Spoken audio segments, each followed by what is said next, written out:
Donc, je viens de commencer l'enregistrement. Donc, les glucocorticoïdes forment une classe chimiquement homogène qui comporte les produits naturels, à savoir la cortisone et l'hydrocortisone, et les molécules de biosynthèse.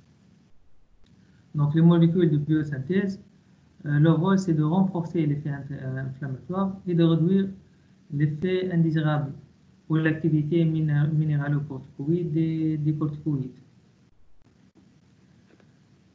On va faire un petit rappel physiologique, c'est très important pour savoir ensuite les effets indésirables des corticoïdes et des applications des corticoïdes.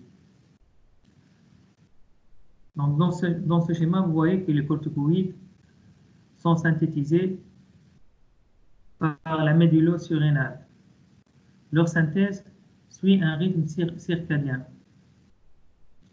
Donc, le taux plasmatique maximal, il est entre 5 et 8 heures du matin. Et du coup, lors de l'administration des corticoïdes pour les patients, il faut administrer les corticoïdes le matin pour respecter la production physiologique des corticoïdes. Autre chose, c'est qu'il y a un rétrocontrôle négatif des glycocorticoïdes. Donc, lorsque un échauffe ou les glycocorticoïdes exerce un rétrocontrôle négatif au niveau de l'hypophyse, au niveau de l'hypothalamus, il inhibe le CRF, cortisol releasing factor, et la CTH. Et donc, ce rétrocontrôle négatif diminue la synthèse endogène physiologique de cortisol, des corticoïdes. Et du coup, lorsqu'on va donner les corticoïdes de synthèse, on va freiner aussi ce rétrocontrôle négatif. Parce qu'on a des corticoïdes de synthèse qui existent dans le plasma, et ces corticoïdes de synthèse vont exercer un rétrocontrôle négatif au niveau du CRF et de la CTH, au niveau de l'hypothalamus et au niveau de l'hypophyse. Et donc, ils vont inhiber la synthèse des glycocorticoïdes par la corticosurrénale. Ceci, qu'est-ce qu'il implique? Il implique que lorsqu'on va arrêter d'une manière brutale le traitement par les glucocorticoïdes, il y aura une insuffisance de la corticosurrénale.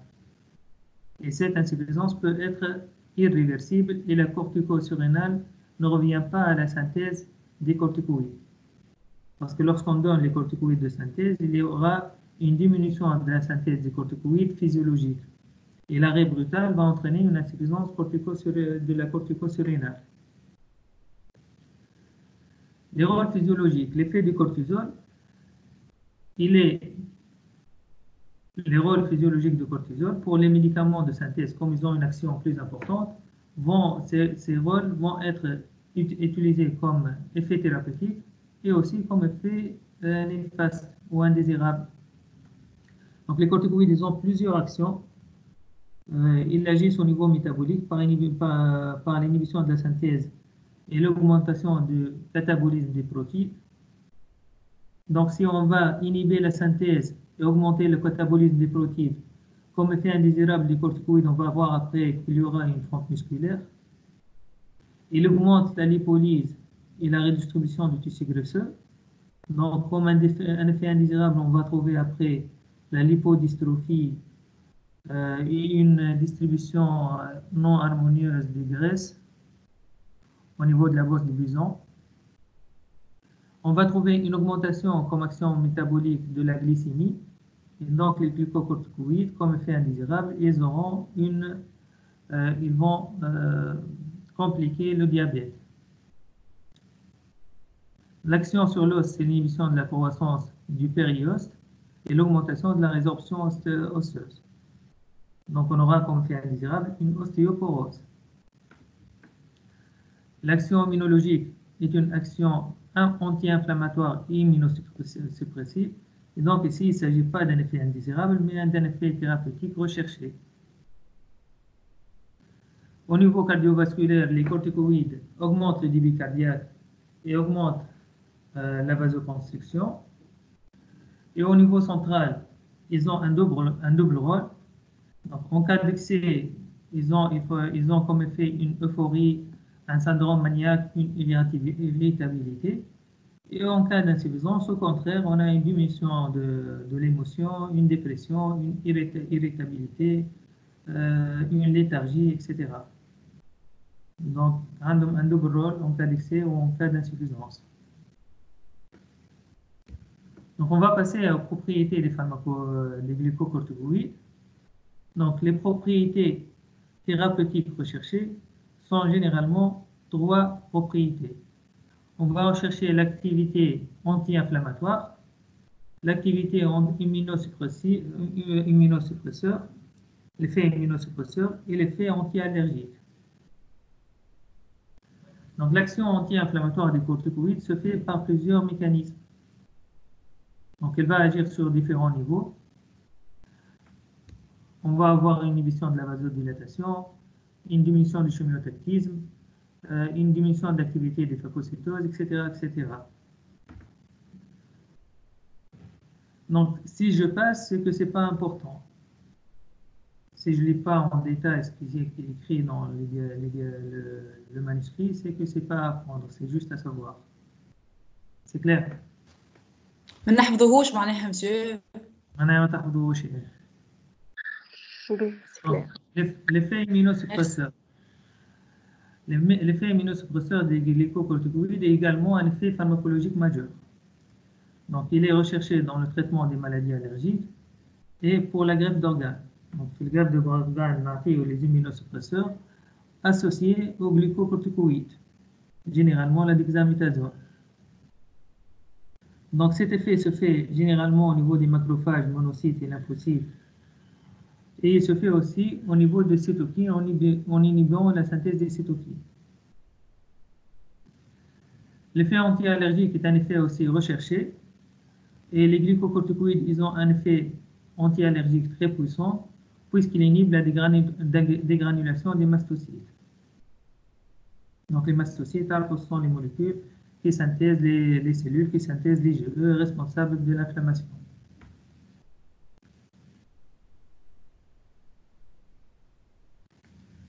Donc le mécanisme d'action. Ceci est le plus important à apprendre. Donc les glucocorticoïdes sont des molécules lipophiles. Ils vont traverser la barrière, la membrane cytoplasmique. Et leur récepteur, il se trouve au niveau cytoplasmique. Donc, surtout le moléculaire, l'action des glucocorticoïdes est une action au niveau génomique. Ils vont agir au niveau de l'ADN. On distingue deux types.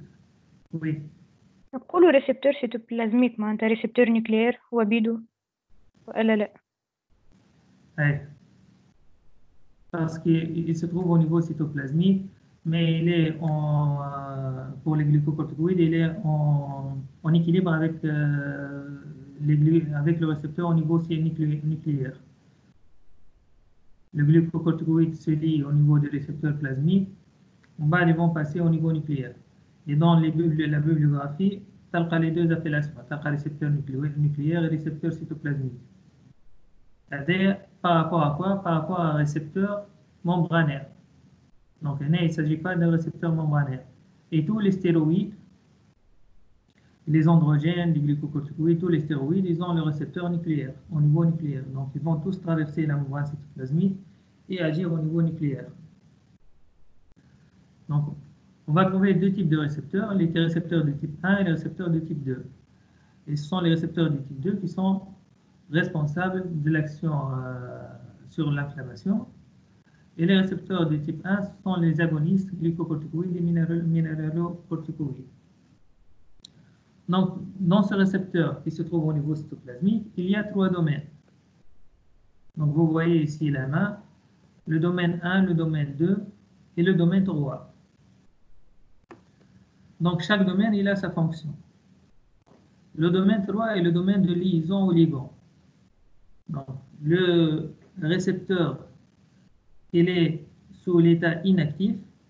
Et lorsque le corticoïde se lie au niveau des récepteurs à la zone 3, donc c'est le site de liaison de glucocorticoïdes, le récepteur s'active. Donc, la liaison de glucocorticoïdes au niveau de la partie C-terminale du récepteur va entraîner une activation du récepteur.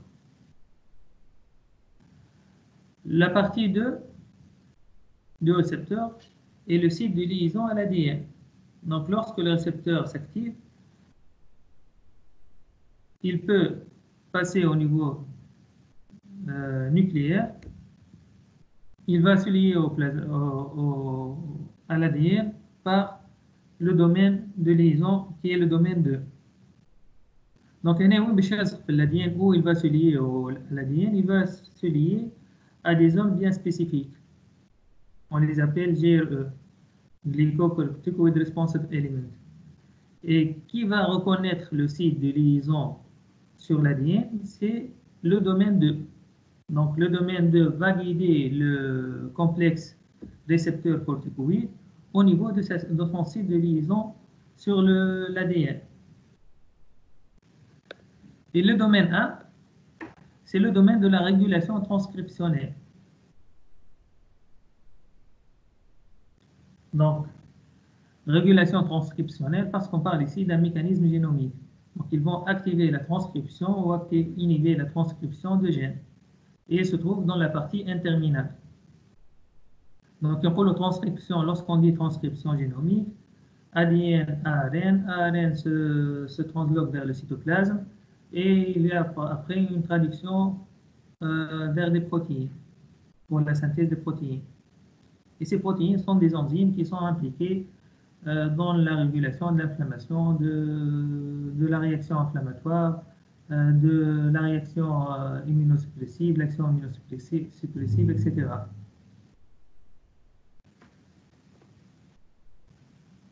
Donc, des questions? Est-ce qu'il y a des questions? Ça va, monsieur. Ça va, oui.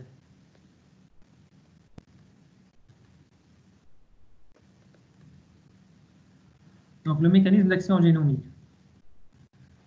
Le GR2, les récepteurs impliqués dans l'inflammation, le contrôle de le type de récepteur qui est impliqué dans le contrôle du stress et de l'inflammation.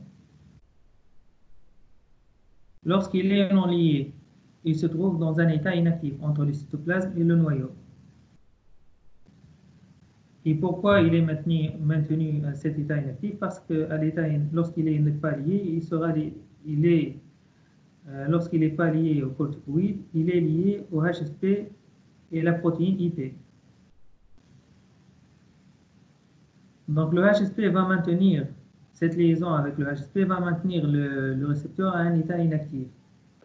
Lorsque le corticoïde se fixe au niveau de la zone 3, du site 3, domaine 3 de liaison-ligand, il y aura dissociation du récepteur et du HSP. Donc, dissociation va permettre au complexe ligand-récepteur de se transloquer au niveau du noyau et ensuite de se fixer par la zone 2 au niveau du GRE.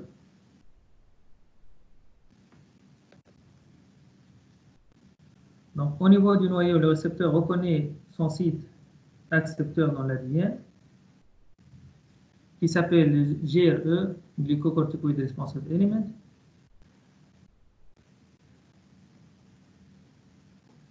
Et donc, le récepteur se comporte comme un facteur de transcription ou de régulation de l'expression de ces gènes.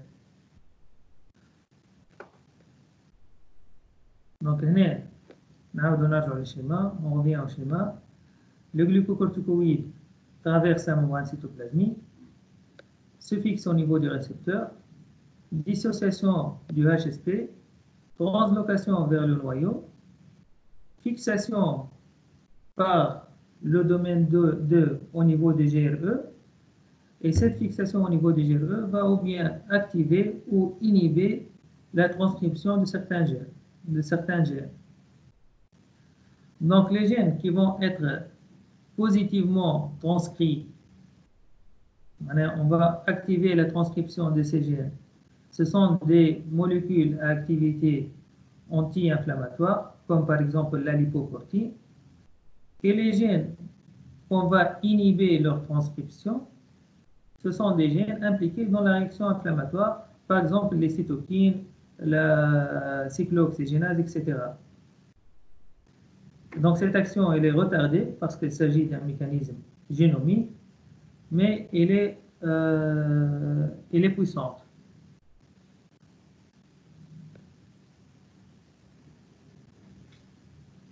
Donc les facteurs de transcription, la définition d'un facteur de transcription, c'est un facteur qui va se lier au niveau du noyau pour activer ou inhiber la transcription de certains gènes. C'est tout simplement ça.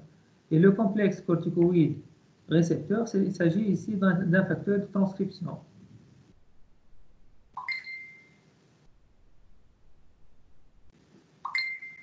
Donc l'activité, on parle ici, le complexe corticoïde GRE va agir par une activation ou une inhibition transcriptionnelle. L'activation... Je connais le complexe de transcription interne. Le complexe de transcription, c'est le récepteur GR et le glucocorticoïde. Le vert et le noir ici. Donc le glucocorticoïde lié au récepteur à son récepteur agit comme un facteur de transcription. Donc ici, il se lie au GRE, glycocorticoid responsive element. Il va activer la transcription. Ici, il va se fixer au niveau du négatif GRE, négatif glycocorticoid responsive element. Il va inhiber la transcription. Que ce soit l'activation ou l'inhibition de la transcription, participeront à l'effet anti-inflammatoire. Merci. Ouais. Donc, on vient de le dire, les GRE sont situés dans les séquences promoteurs des gènes cibles. Donc, séquence promoteur des gènes cibles, c'est-à-dire le gène cible, on va par exemple penser à la lipocortine. On va dire qu'on a le gène cible qui va synthétiser l'ARN messager qui va ensuite se traduire en lipocortine. Le GRE se trouve au niveau de la séquence promoteur. Donc, le GRE va se fixer, lorsque le glycocorticoïde se fixe à son récepteur et ce facteur de transcription se lie au GRE au niveau de la séquence promoteur de la lipocortine, ils vont activer la synthèse de la lipocortine. Donc, après fixation du complexe glycocorticoïde des récepteurs, les GRE ont la capacité d'activer spécifiquement la transcription des gènes cibles. Les gènes cibles, ce sont les gènes où se situe le GRE. L'induction de cette activité transcriptionnelle va ainsi permettre la transformation d'acide ribonucléique, l'ARN, messager, puis de protéines, l'ADN en ARN messager, puis en protéines, comme la lipocortine. Pourquoi je répète toujours la lipocortine? Parce que la lipocortine agit en inhibant la phospholipase A2. Et la phospholipase A2, surtout في الكور des écosanoïdes. فين نلقاو la phospholipase A2؟ شكون la phosphatase A2؟ شكون يجاوبني؟ Formation de l'acide arachidonique. Les phospholipides membranaires. Très bien. Donc, elle participe à la synthèse de l'acide arachidonique, à partir des phospholipides membranaires. Et donc, on a une action en amont de la synthèse des cyclooxygénases et des prostaglandines inflammatoires, etc. Donc, c'est une action anti-inflammatoire précoce. Le mécanisme d'action, en amont du mécanisme d'action des anti-inflammatoires non stéroïdiens qu'on va voir qui vont agir au niveau de la cyclooxygénase qui participe à la synthèse des prostaglandines. Mais il est un mécanisme en amont. Il va inhiber la synthèse que ce soit des cyclooxygénases, prostanoïdes et des leucotriènes aussi. Donc, on a besoin aussi, à part l'activation transcriptionnelle, on parle de l'inhibition transcriptionnelle. L'inhibition transcriptionnelle peut être expliquée par deux mécanismes principaux. Donc, quels sont les deux mécanismes principaux? Le premier mécanisme, c'est la régulation, c'est la fixation au niveau du NGRE, Negative Glycocorticoid Responsive Element, Donc, il va se fixer, au lieu d'activer la transcription, il va l'inhiber dans ce cas. Et donc, il va inhiber la transcription de quel type de protéines? Des protéines pro-inflammatoires. On a un exemple, les cyclooxygénases, l'interleukine, les cytokines pro-inflammatoires, etc., etc. Donc, en inhibant la synthèse de ces médiateurs de l'inflammation, on va inhiber la réaction inflammatoire et il va donner un effet immunosuppresseur. Et un deuxième cas, c'est en agissant sur les d'autres facteurs de transcription. Donc, autres facteurs de transcription, qui mal l'AP1, qui mal NF-kappa bêta, qui mal NF interleukine 6, etc. Alors, les facteurs de transcription, qui mal NF-kappa bêta, sont des facteurs de transcription qui vont activer la synthèse. Ce sont des facteurs. Laisse mon frère. Oui, Oui, monsieur. Oui, monsieur. Oui, monsieur. Donc, dans ce deuxième cas, ils vont agir sur l'AP1, le NF-kappa bêta et l'interleukine 6. Et ces molécules vont donner une inhibition de la synthèse. Mais je répète. Monsieur, شنو هما les molécules هذوما؟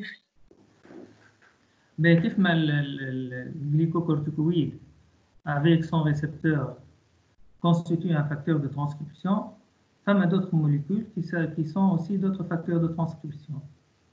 Exemple de facteurs de transcription, activated protein 1, AP1, l'NF-kappa bêta et l'NF interleukine 6, nucléaire facteur kappa bêta.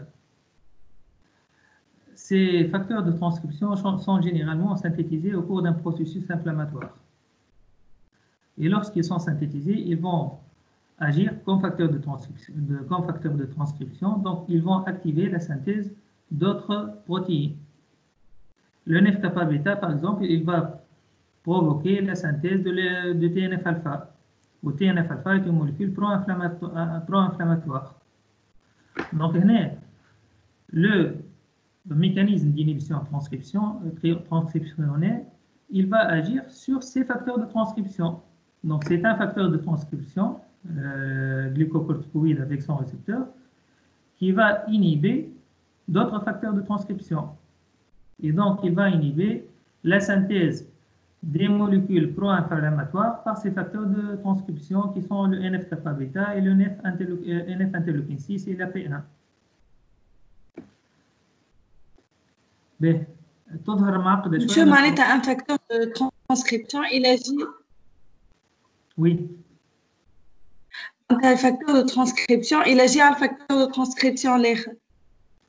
Justement, donc le glucocorticoïde lié à son récepteur agit comme un facteur de transcription et donc il va agir sur les autres facteurs de transcription.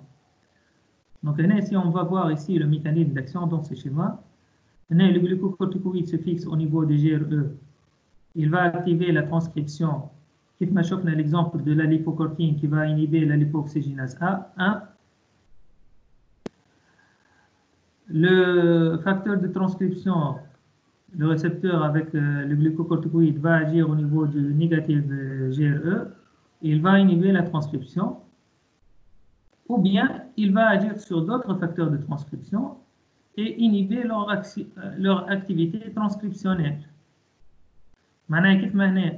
Il va agir sur le NF-kappa bêta, le P65 et le P50 sont deux sous-unités de NF-kappa bêta, et donc le NF-kappa bêta ne peut pas se lier à son site. KB site. C'est le site de fixation de NF-kappa bêta au niveau de l'ADN. Donc notre complexe ligand-récepteur va agir sur le NF-kappa bêta et donc no binding, il va inhiber la fixation du NF-kappa bêta sur son site de fixation et donc il ne va pas exercer son activité transcriptionnelle. La même chose, ici il va agir au niveau du facteur de transcription AP1, il va inhiber sa liaison à son site de fixation au niveau de l'ADN et inhiber sa transcription. Par exemple, l'AP1, le glucocorticoïde avec son récepteur, le complexe glucocorticoïde récepteur, va lier le coactivateur de l'AP1.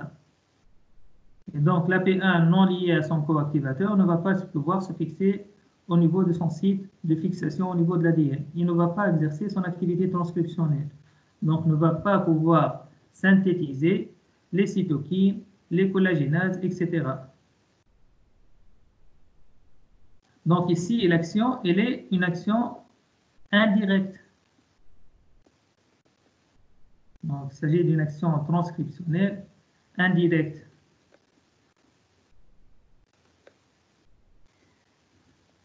Donc, pour indirect, monsieur. Indirect parce qu'il ne va pas agir sur son récepteur. Il ne va pas agir sur le glucocorticoïde responsive element, mais il va agir sur les autres facteurs de transcription. Il va inhiber les autres facteurs de transcription. Donc, c'est indirect. Il va inhiber la transcription des molécules pro-inflammatoires par le NF-kappa-bêta et la P1. Donc, c'est une inhibition de la transcription qui est indirecte. Par contre, au niveau du NGRE, c'est une inhibition directe. Il va se fixer directement au niveau de son récepteur, de son site de fixation au niveau des GRE. Au niveau de l'ADN, pardon.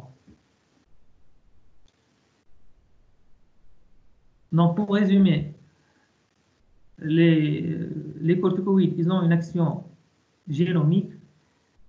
Cette action génomique, elle est très importante et retardée dans le temps, parce qu'il faut aller du temps jusqu'à la transcription et la traduction des protéines. Mais c'est une action forte parce qu'elle agit sur différentes protéines. On a l'inhibition de toutes les cytokines, l'inhibition de la collagénase, l'inhibition des facteurs de croissance, etc., etc. Il agit presque sur la synthèse de 59 protéines. Donc, il va inhiber tout le processus inflammatoire. Cette inhibition se fait comment? Le corticoïde se fixe à son récepteur cytoplasmique. Le corticoïde avec son récepteur cytoplasmique vont se transloquer au niveau du noyau. Dissociation du récepteur de l'HSP, donc récepteur activé, il va se transloquer vers le noyau. Il va se fixer au niveau du GRE pour activer la transcription de la lipoprotéine. Il va se fixer sur le NGRE pour inhiber la transcription des cytokines, où il va inhiber par un mécanisme indirect la transcription d'autres facteurs de transcription. Voilà. Monsieur? Oui. معناتها في les deux cas نتاع l'inhibition مانيش باقيين نحكوا على نفس الجين ترانسكريبسيون اللي صارت الانيبيسيون نتاعها. J'ai pas compris la question. شنو تحب تسألني؟ معناتها في الكال الأولاني نتاع الانيبيسيون صارت ترانسكريبسيون برك احنا نحكوا مش نفس السيت على Bien sûr, مش نفس السيت. مش نفس السيت. le GRE هنا ايش قلنا هنا لحظة نرجع لك. le GRE واش قلنا وينو؟ les GRE, il n'y a pas un seul GRE. Les GRE sont situés dans les séquences promoteurs des gènes cibles. معناها قدام الجين مثلا نتاع l'hypocortine باش نلقاو GRE. Avant le gène de la cytokine, on va un type de cytokine, on va trouver un GRE. Avant le gène de l'interleukine, de TNF-alpha, etc., etc., on va trouver un gène, la séquence du GRE. Et le GRE va activer ou inhiber la transcription. Et lorsqu'on ne va pas trouver le GRE, là je vous en parle مثلا قدام TNF-alpha au niveau du site promoteur de TNF-alpha, on va trouver le site promoteur du NF-kappa-bêta. Et donc ici, on n'a pas le glucocorticoïde ne peut pas se fixer, mais il va inhiber la fixation du NF-kappa-bêta. Et du coup, il va inhiber la synthèse de TNF-alpha d'une manière indirecte. C'est clair? Oui, merci.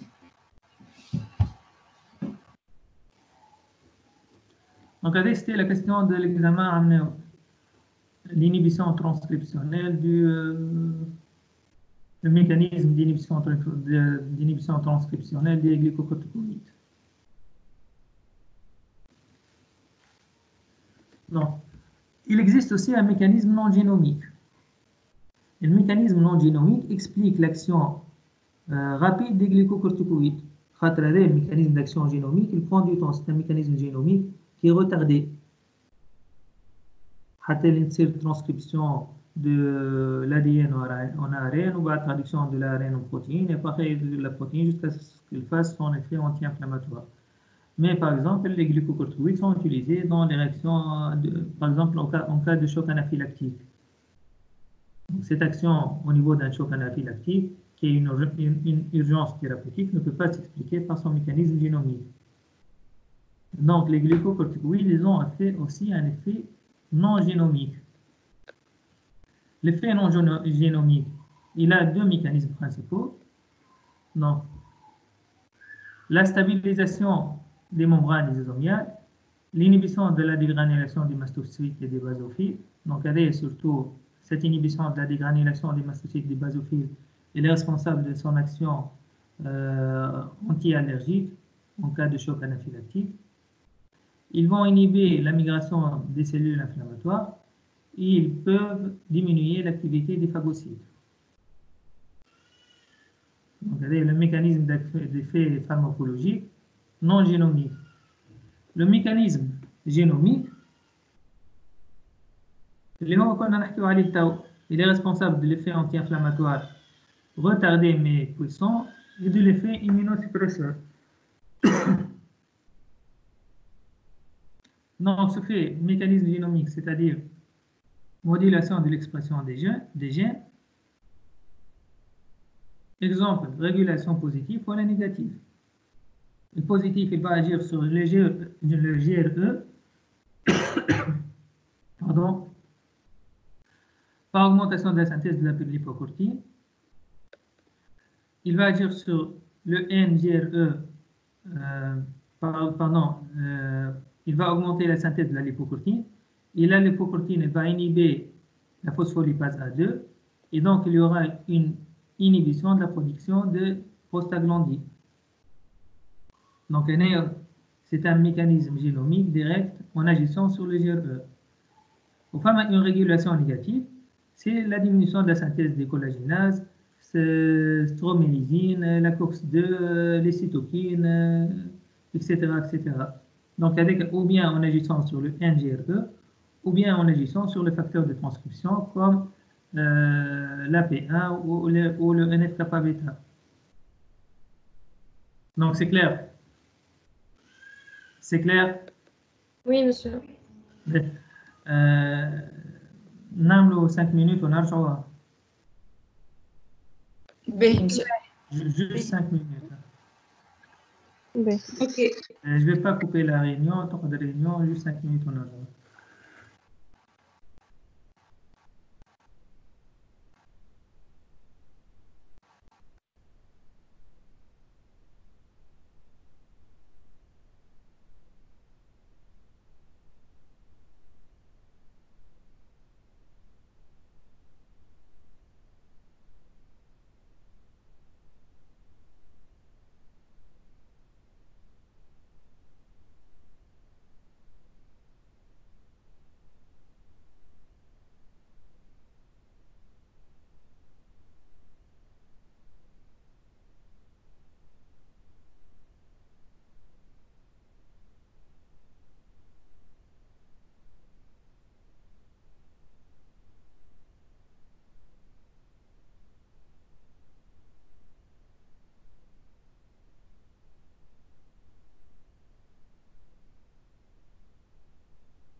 Bata.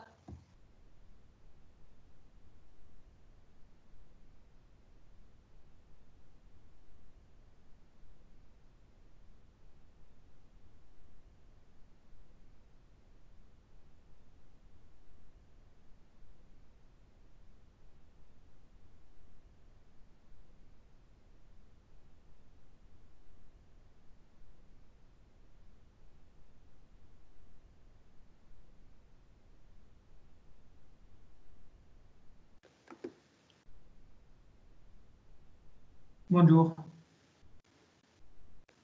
نجم نكملوا؟ أيوة. Oui, monsieur. Mais est-ce qu'il y a des questions par rapport à ce qui a été dit? Monsieur. نعم.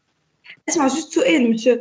في ال NGRE on inhibe la transcription نتاع les facteurs les molécules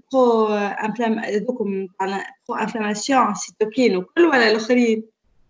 Bien sûr, il va inhiber la synthèse des molécules qui vont provoquer l'inflammation. Donc, Oui. la fixation au niveau du NGRE explique son mécanisme anti-inflammatoire. Okay, merci. Donc, les cytokines, etc., etc.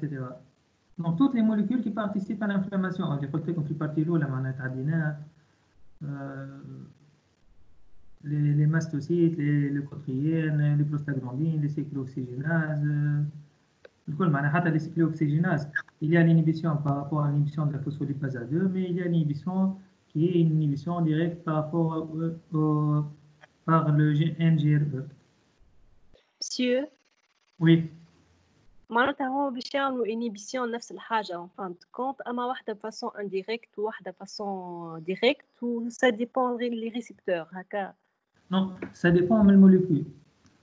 مثلا le TNF-alpha, le TNF-alpha, il va l'inhiber en agissant sur le NF-kappa-bêta, en inhibant la fixation de NF-kappa-bêta qui est un facteur de transcription sur son site au niveau de l'ADN.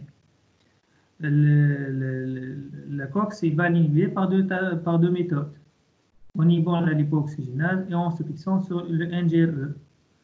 La lipocortine, il va inhiber par exemple la synthèse des prostaglandines en activant la synthèse de la lipocortine. Et la lipocortine va inhiber la phospholipase A2. Donc, différents mécanismes, mais ces différents mécanismes vont participer à l'action anti-inflammatoire et immunosuppressive. Par contre, la réaction anti-allergique, c'est surtout un mécanisme non génomique. Le mécanisme non génomique, il est lié à l'inhibition de la migration des cellules, la stabilisation des membranes lysosomiales, l'inhibition de la dégranulation des mastocytes et basophiles, la diminution de l'activité des phagocytes, l'inhibition de la migration des cellules inflammatoires. Donc, un des deux types d'actions. D'accord, merci. Mais, ça met chez notre question.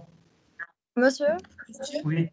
monsieur, les glycocorticoïdes se fixent à GRE, ça va entraîner une transcription. Et quand ça se fixe à NGRE, ça va inhiber la transcription. Ah, mais Oui. qu'est-ce qui fait que ça se fixe à GRE ou à NGRE? Surtout que c'est la même molécule. هو الجي او NGRE, il s'agit de la même molécule. C'est le même site. Il va se situer au niveau du site le GRE, son rôle c'est activé, le NGRE, son rôle c'est inactivé. En fonction s'il va activer la transcription ou inhiber la transcription, ça met au GRE ou ça met au NGRE. Comment ça, c'est le même récepteur? C'est pas un récepteur, c'est une séquence d'ADN. C'est la même séquence de nucléotides qui provoque et qui fixe les glycocorticoïdes. Ou en fonction de la cellule, puis cellule, telle son activité, elle va promouvoir la synthèse, pour promouvoir la transcription, dans une autre cellule, dans un autre site promoteur, il va inhiber la transcription. D'accord, merci. Ouais. Monsieur? Oui. لازمنا نعرفوا les mécanismes d'action et d'inhibition الكل متاع كل molécule كيفاش؟ لا لا ديجا مش معكم شي في الكور. ما خاطر فما les exemples donc نسخير لازمنا on donne les détails. باهي d'accord. Merci. Ouais. Mais donc on passe. Oui. Les médicaments sont la pharmacocinétique des glycocorticoïdes. Donc ce sont des médicaments comment leur nature lipophile parce qu'ils traversent la barrière la membrane cytoplasmique. Donc par voie orale, les glycocorticoïdes sont bien résorbés. Le pic plasmatique est obtenu rapidement au bout de 30 minutes à 2 heures. Et ici, la les propriétés galiniques modifient un peu l'absorption. Donc, par exemple, la prédnisolone sous forme estérifiée, elle est moins absorbée. Le budesonide, CC2, donc c'est un mécanisme qui agit au niveau de quoi? Je connais pas le. نستعملوه البيدازونيد في المالادي دو كرون. في المالادي دو كرون. Pourquoi? Parce qu'il a moins d'effets et donc il va agir localement. L'action locale, il va avoir moins d'effets indésirables type corticoïde. Donc le budesonide a une biodisponibilité de 10% par voie orale contre 70% par la voie inhalée. La modification par la voie présentation galinique, la forme effervescente de la prédnisolone diminue la biodisponibilité et retarde l'apparition du pic plasmatique. Donc il faut se méfier parce que c'est vrai qu'à moi on n'a pas une rupture de stock d'un médicament, par exemple l'examéthasone, ou un autre générique à avoir, mais la même présentation galinique. Donc il faut expliquer aux patients que ce changement de la présentation galinique peut entraîner une diminution de l'effet, un changement de la biodisponibilité, un retard de l'apparition de l'effet thérapeutique. Il faut l'expliquer qu'il ne s'agit pas de la même manière de prendre le médicament. Par exemple, une spécialité orodispersible ou une spécialité effervescente. Donc, il faut l'expliquer aux patients. Là où ce médicament il est en rupture de stock, je n'applique ce générique, mais ce générique, c'est une forme orodispersible. Il ne faut pas la prendre, il ne faut pas la mettre de l'eau dans l'eau et l'avaler. Par voie intraveineuse, l'absorption se fait en fonction de la forme galinique ainsi que du type d'estérification de la molécule. La voie intramusculaire, comme partout pour tous les médicaments lipophiles, c'est une voie qui a un effet plus prolongé. La voie locale, c'est la voie percutanée, les dermocorticoïdes. La voie bronchique, surtout pour le traitement de l'asthme. La voie intra-articulaire, surtout pour le traitement, de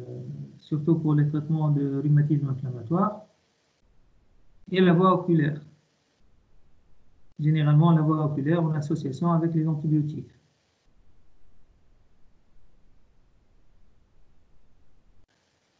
La distribution.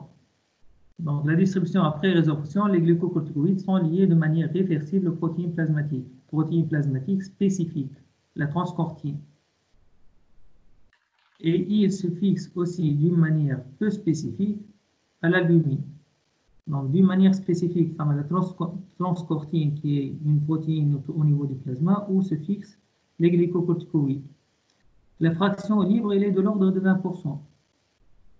Et cette fraction libre, qui est de l'ordre de 20%, elle va pénétrer dans les cellules pour produire l'effet pharmacologique, se fixer au niveau de son récepteur, au niveau plasmatique. Donc, le métabolisme. Donc, le métabolisme, on va regarder ce schéma. Donc, on a la cortisone qui est sous forme de cétone. Et lorsqu'elle est hydroxylée au niveau hépatique, elle se transforme en cortisol qui est le métabolite actif. La même chose pour la prédnisone. La prédnisone, elle est inactive. Et lorsqu'elle est hydroxylée, elle devient active. Donc, la prédnisolone sur la molécule active. Donc, la réduction du groupement cétone au niveau de l'alcool, au niveau du carbone 11, au niveau du carbone 11 va entraîner une activation de la molécule. Donc, la fonction cétone en séquence va être hydroxylée au niveau hépatique. Donc, on aura le métabolite actif. Les phases 2 sont des phases de sulfoconjugaison et des glucoconjugaisons qui va donner des métabolites hydrosolubles qui vont être éliminés par le rein. Monsieur, ما نحفظوش les détails نتاع البوزيسيون نتاع الرياكسيون الاخرين. ما نحفظوش les détails نتاع كيما مثلا de la double phase 1 double liaison 4-5 تصير لها هكا. Mais il faut connaître quand même que le cortisone, c'est la molécule inactive, le prédnisone, c'est la molécule inactive, et que l'hydroxylation du groupement cétone au niveau de carbone 11, c'est celle qui va activer ces deux molécules. Et cette hydroxylation se fait au niveau hépatique. Merci, monsieur. Rien. L'élimination. Les métabolites sulfoglycoconjugisés sont des métabolites qui sont hydrosolubles et donc ils vont être éliminés par voie rénale. La demi-vie plasmatique n'offre aucun intérêt. Pourquoi? Parce qu'on a intérêt à la demi-vie biologique. Et la demi-vie biologique, qu'est-ce qu'elle reflète? Elle reflète le pouvoir anti-inflammatoire. Elle reflète l'inhibition de l'axe hypothalamo-hypophysaire surrénalien. Donc, lorsqu'on va donner, la cortisone ou un corticoïde de synthèse, il va exercer un rétrocontrôle négatif au niveau de l'hypophyse et de l'hypothalamus, inhiber le CTH et le CRH, cortisol releasing hormone, et donc il va inhiber la synthèse de corticoïdes. C'est la demi-vie biologique du glucocorticoïde. Et cette demi-vie biologique reflète, il est en rapport avec son pouvoir anti-inflammatoire. Donc, on voit dans le tableau que, par exemple, le cortisol, qui est la molécule active, elle a une demi-vie de 1,3 à 2 heures, mais sa demi-vie biologique, c'est-à-dire la durée de son action, elle dure de 8 à 12 heures. Donc, on distingue des molécules à activité brève, des molécules à activité intermédiaire et des molécules à activité prolongée. Pour les molécules à activité brève, on trouve la cortisol et la cortisol qui ont une action de 8 à 12 heures. L'action intermédiaire, la prednisone et la prednisolone qui ont 18 à 36 heures. Ce sont le cortisone, c'est une molécule endogène, c'est-à-dire c'est la molécule synthétisée par la corticosérénale. Le méthylprednisone ou dexaméthasone ou béméthasone, ce sont les corticoïdes de synthèse. Donc les corticoïdes de synthèse, ils ont une durée d'action, une activité plus prolongée, de 36 à 54 heures. Malgré qu'il me chauffe la demi-vie plasmatique, elle est moyenne, 2,5 à 4 heures pour la dexaméthasone, la méthylprednisone, 1,5 à 3 heures. شنو هما les médicaments شفناهم كيما هكا؟ Demi-vie plasmatique ne reflète pas la demi-vie biologique. Oméprazole. Les IPP, très bien. Donc, parce que leur action, elle est liée à l'inhibition de l'enzyme de la pompe à proton. Et aussi, il y a, on va voir demain, Inch'Allah, l'aspirine, parce que l'aspirine, elle va provoquer une inhibition irréversible de la cyclooxygénase plaquettaire.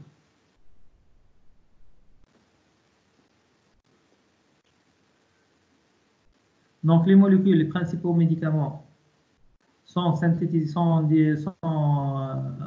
classés en 3 classes: très forte activité et activité moyenne. Et enfin, activité faible. Donc, forte activité, on a fait la bêta-méthazone, la dexaméthasone. L'activité moyenne, la prédnisolone, la méthylprédnisolone et la triamcinolone. Et l'activité faible, l'hydrocortisone. Donc, comme ce tableau, vous pouvez le voir, vous pouvez le lire. Au moins une spécialité par médicament. Les doses ne sont pas à prendre.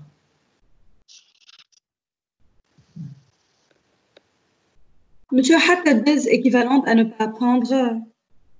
Même la dose équivalente. ونحفظوا spécialité par voie. Au moins une spécialité. Au moins une spécialité. On a déjà je m'intéresse les solprédol, c'est le prédnisolone, ou la solimedrol, c'est la méthylprédnisolone, etc. En fait, ce que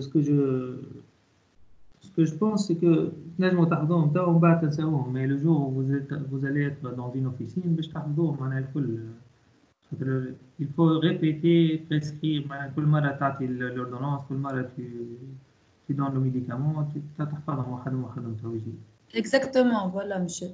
Mais il faut au moins connaître une spécialité par classe ou par médicament.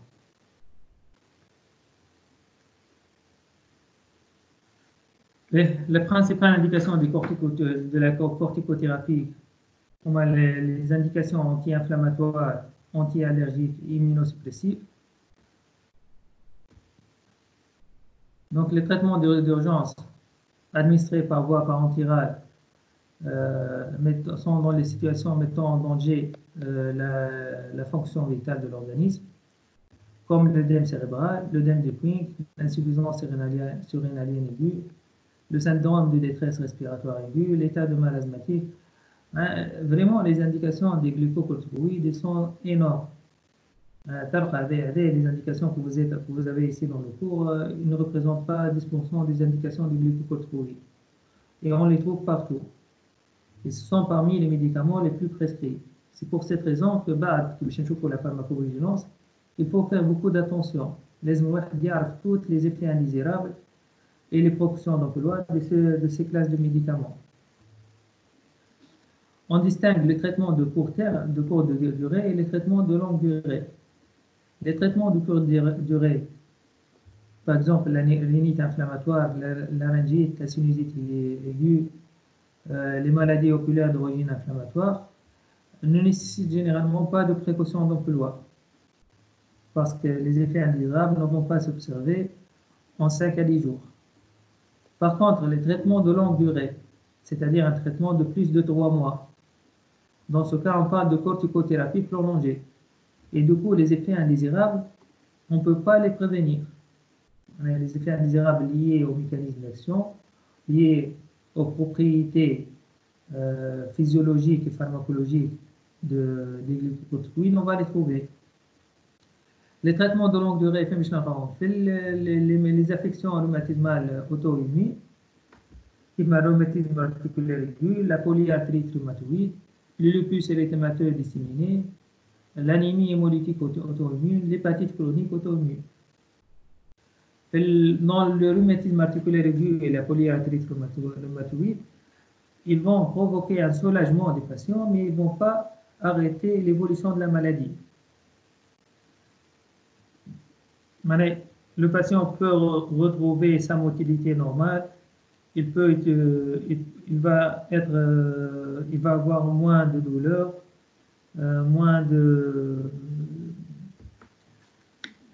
son état symptomatique va s'améliorer. Mais il ne va pas arrêter l'évolution de la maladie.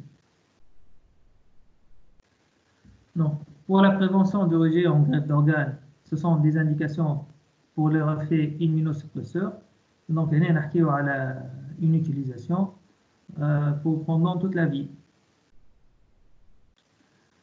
Autre indication, on va trouver l'asthme dyspnéique continu, les sinusites chroniques, les nausées au cours de la chimiothérapie, le psoriasis, etc., etc.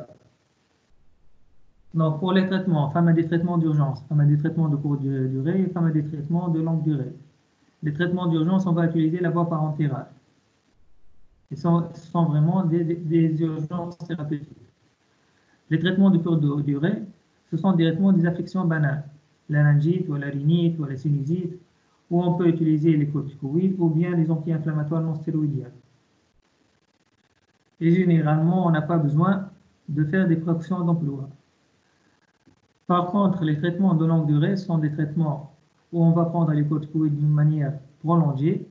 Dans ce cas, il faut faire des fractions d'emploi et il faut se méfier des effets indésirables qui sont inévitables dans ce cas.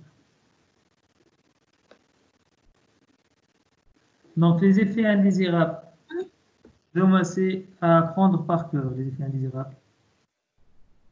Ma question, ce match contre quel? اي monsieur نقولوا précaution d'emploi شنو نقصدوا مش نشوفهم توا. Donc, les fractions d'emploi, on va les voir maintenant. Il ne faut pas arrêter le traitement d'une manière...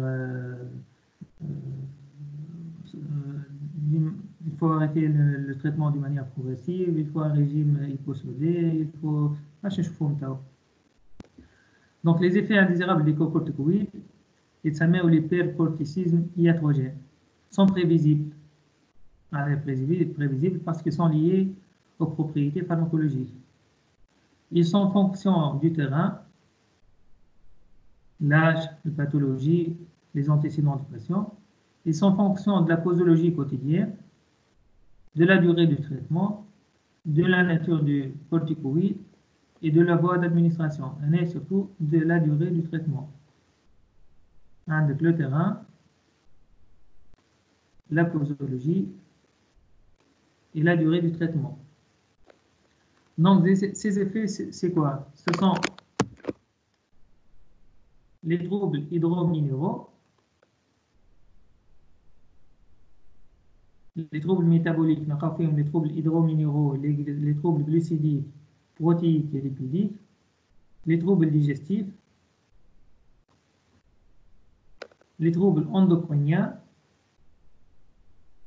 la diminution de la réaction immunitaire, les effets neuropsychiques, les effets ophtalmologiques, les effets cutanés et autres effets.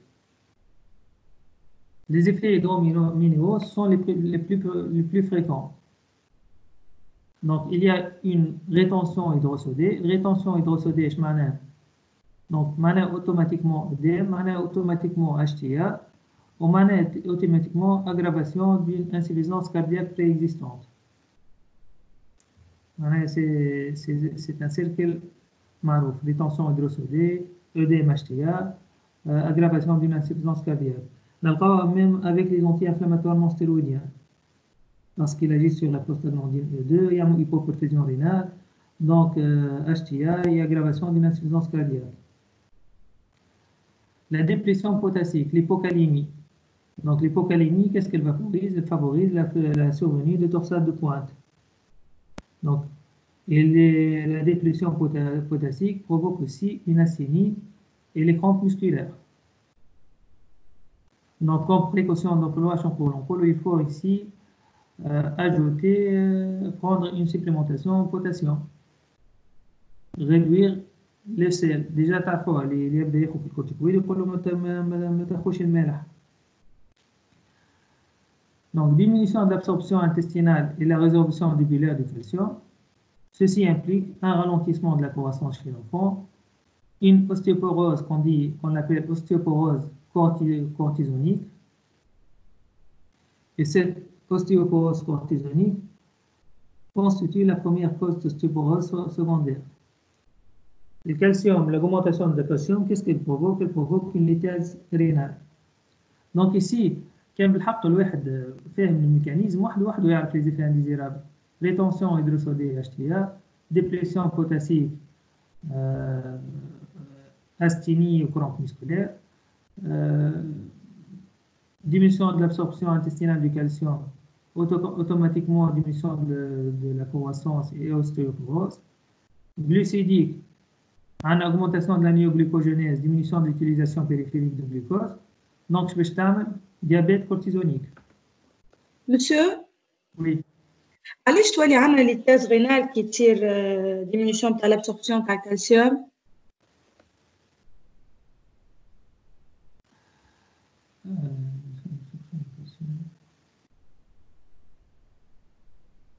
La diminution de l'absorption intestinale de calcium et de la réabsorption tubulaire du calcium. Et l'état médical, c'est la réabsorption tubulaire du calcium. Or, le calcium ne sera pas absorbé, il sera éliminé. Le calcium, lorsqu'il est dans le mouvement, il y aura une réabsorption tubulaire, mais le calcium بيشوف في البلازما, بيشوف في circulation sanguine. Donc, lorsqu'on va prendre les corticoïdes, le calcium بيشوف de deux sortes. La première, c'est la diminution de l'absorption intestinale, et la deuxième, c'est la fuite du calcium par la diminution de la réabsorption tubulaire. Donc, lorsqu'il y a réabsorption tubulaire du calcium, il y aura une augmentation du calcium au niveau du tubule et donc il y aura une lithèse rénale. Ok, merci, monsieur. Donc, pour les glucidiques, il faut alors supprimer les sucres à absorption rapide, les miels, les confiseries, etc., etc. Protéique. Donc, protéique va inhiber la synthèse des protéines et accélération de leur catabolisme. On a une fente musculaire, faible et fente musculaire. Et il provoque ici un effet très connu pour les corticoïdes qui est un retard de la cicatrisation des plaies. Les effets lipidiques معروفين. تشوف patient عنده intoxication cortisonique, تشوف معناها ظاهرة على lipodystrophie sous forme de bosse de bison. ما نعرفش كان تحطوا الجوجل وتشوفوا bosse de bison ظاهرة على آخر تصوير. Et c'est dû à une distribution anormale des graisses qui s'appelle la lipodystrophie. Donc, dans ce cas, il faut un régime pauvre en hydrates de carbone. Au niveau du bilan biologique, باش نلقاو une hyperglycémie, نلقاو une hypercholestérolémie, une hypertriglycéridémie et tous les troubles hydrominéraux. Donc, le bilan biologique permet de contrôler et de suivre le traitement cortisonique à long terme. Les troubles digestifs. Les troubles digestifs sont envisageables. Il va inhiber la COX, la cyclooxygénase. Cyclooxygénase 1. Le cyclooxygénase 1, comme on a vu les cosanoïdes, il est responsable de la synthèse de prostaglandine. Entre autres, la prostaglandine E1 et la prostaglandine I2, qui ont un effet protecteur de la muqueuse gastrique, un effet inhibiteur de la sécrétion acide. Donc, si on va inhiber cette chaîne en inhibant la phospholipase A2, en inhibant la synthèse de l'acide arachidonique, donc on va provoquer une diminution du mécanisme cytoprotecteur de la muqueuse gastrique, donc on va provoquer un ulcère gastro-duodénal. Cet ulcère gastro-duodénal observé avec les corticoïdes, il est appelé un ulcère silencieux. Généralement, il est asymptomatique et d'évolution lente. Donc, précaution d'emploi, lorsqu'il y a un patient qui va prendre le corticoïde d'une manière prolongée, il faut rajouter et prescrire un anti-H2 ou un IPP.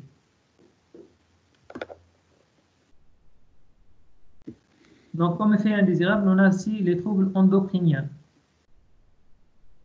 Donc, les corticoïdes agissent au niveau de gonade et ils diminuent la synthèse des hormones sexuelles, que ce soit la progestérone, les oestrogènes et la testostérone.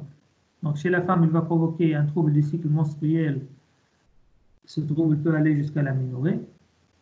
Et chez l'homme, la baisse de la testostérone engendre une impuissance ainsi qu'une modification de la motilité et du nombre des spermatozoïdes.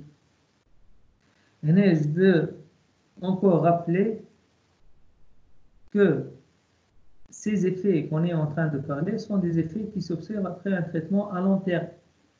Un traitement par les corticoïdes pendant une durée inférieure à 10 jours, on n'a pas besoin de prendre aucune précaution et ces effets indésirables ne vont pas être observés.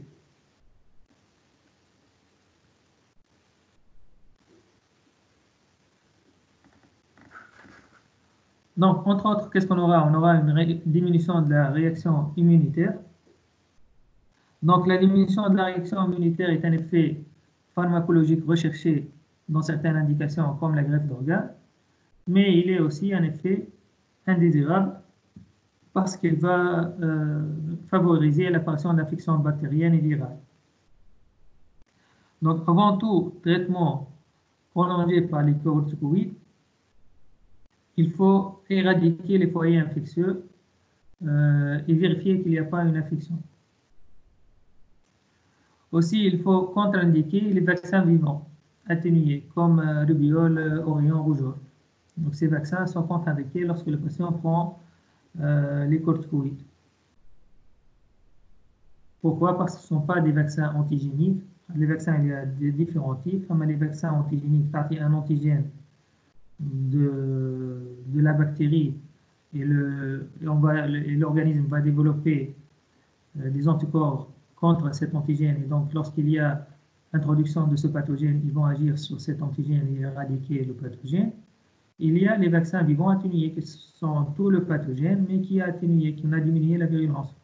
Mais lorsqu'on a une immunosuppression, même avec cette virulence diminuée, le pathogène peut entraîner des effets pathologiques. Donc, il faut contre-indiquer toute vaccination par des vaccins vivants atténués lorsque le patient est sous corticothérapie prolongée. Donc, les effets neuropsychiques, l'excès de trouble maniaque ou diminution de dépression. Donc, on peut distinguer des troubles de l'humeur, de sommeil, nervosité, et on peut aussi aller jusqu'à des troubles graves comme l'état dépressif.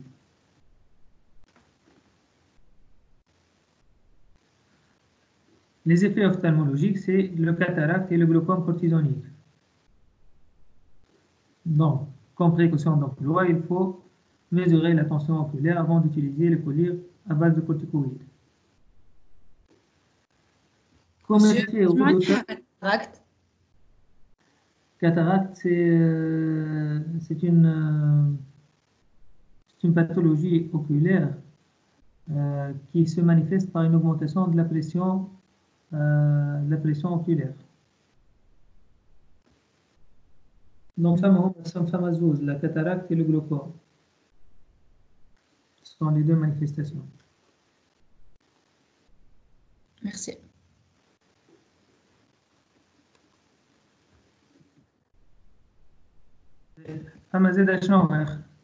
Au niveau des manifestations cutanées. Les manifestations cutanées, on a les vergetures. Les vergetures,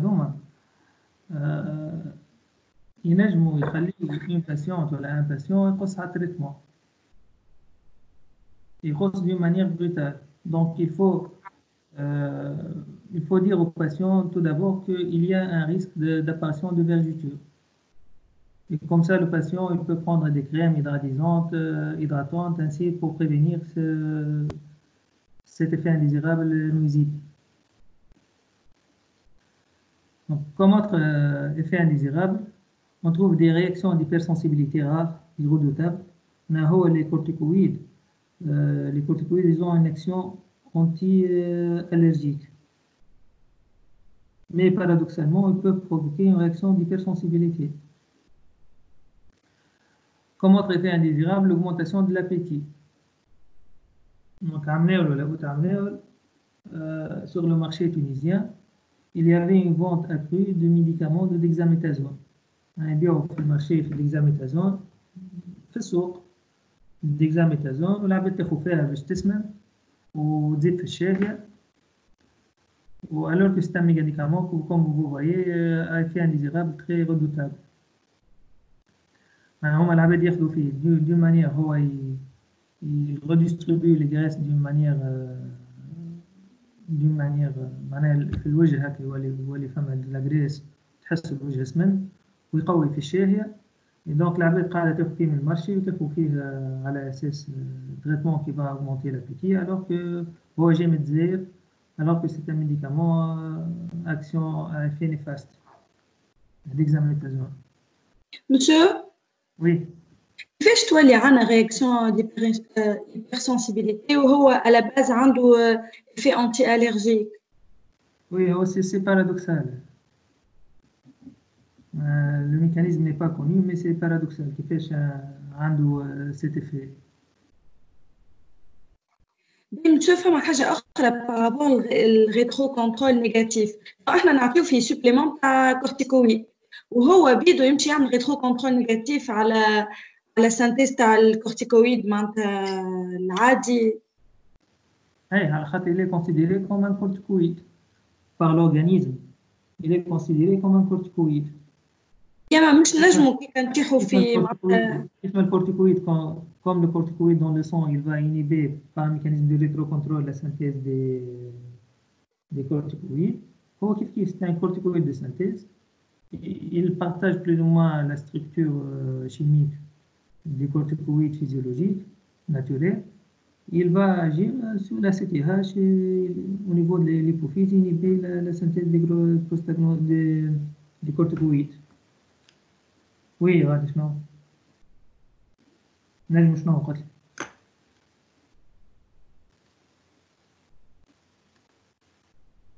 شو خاطر سي با لوجيك معناتها كي كنوليو نرجعوا لنفس الكونسونطراسيون كان الحاجه نزيد فيها انا انت تمشي من شيره اخرى تريحها. لا هذا مش نفس les corticoïdes qu'on est en train de donner sont des doses supraphysiologiques. أنا عندي الدوز اللي باش تعطيها حتى كان ما عندك حتى synthèse au niveau physiologique de cortisone. La dose que tu es en train de donner, c'est une dose thérapeutique qui est supérieure à la dose qui existe dans le plasma du corticoïde naturel. معناها سينو علاش تعطي فيه دوي جملة واحدة؟ هذا هو عندك الكورتيزون بتاعك وهو يبريه هكا فيزيولوجي. سوري سيرت يبدا ثم اكسي معناها بور بروتيجي لورغانيزم مش ديما. ما سمعتكش؟ قلت لك الريترو كونترول يصير وقت اللي يبدا ثم اكسي مش في لي كالكول معناها. هو ريترو كنترول على خاطر عندنا اكسي على خاطر نحن الميديكامون كي باش نعطيوهم اون فالو دوني سو فورم باش يكون اكسي معناها على خاطر سي لا دوز ثيرابيوتيك. هو باش ينقص السنتيز نتاع الموليكول ناتوريل اما هي باش تقعد موجوده الموليكول في الدم خاطر احنا نعطيو فيها. ولا Justement, le molécule qu'on est en train de donner, باش تقعد موجوده. Mais le cortisol physiologique synthétisé par la corticosérénale, il sera diminué, sa synthèse sera diminuée. Et donc, on aura une inhibition de la synthèse de la corticosérénale. Lorsqu'on fait un arrêt brutal du traitement par les corticoïdes, l'axe corticosérénalien, ينجم تصير insuffisance corticosérénalienne. على خاطر الكورتيكويد عندها قداش ما صنعتش الكورتيزول وكي تقص فرد الضربة ما عادش تصنع الكورتيزول. دونك لازم تتسنسها بشوية الكورتيكوسيرينال تسنسها بشوية باش ترجع تصنع. كيفاش تسنسها بشوية باش ترجع تصنع؟ تقعد تنقص في الدوز نتاع الكورتيزون، تنقص بشوية لين لا كورتيكوسيرينال غوبرون معناها يتنحى كالريترو كنترول نيجاتيف بشوية il reprend la synthèse progressivement de cortisol naturel وترجع تخدم عادي. Mais si on va arrêter d'une manière brutale, elle est en repos, on dit tu arrêter d'une manière brutale, donc elle ne va pas synthétiser le cortisol.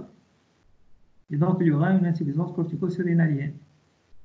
Parfois il y a des بالعكس الحكايه معناتها احنا نحينا سوبليمون تاع الكورتيكويد دونك لوفي دو ريترو كونترول نيجاتيف دونك باش تصير اوغمونطاسيون انورم تاع السانتيز معناها.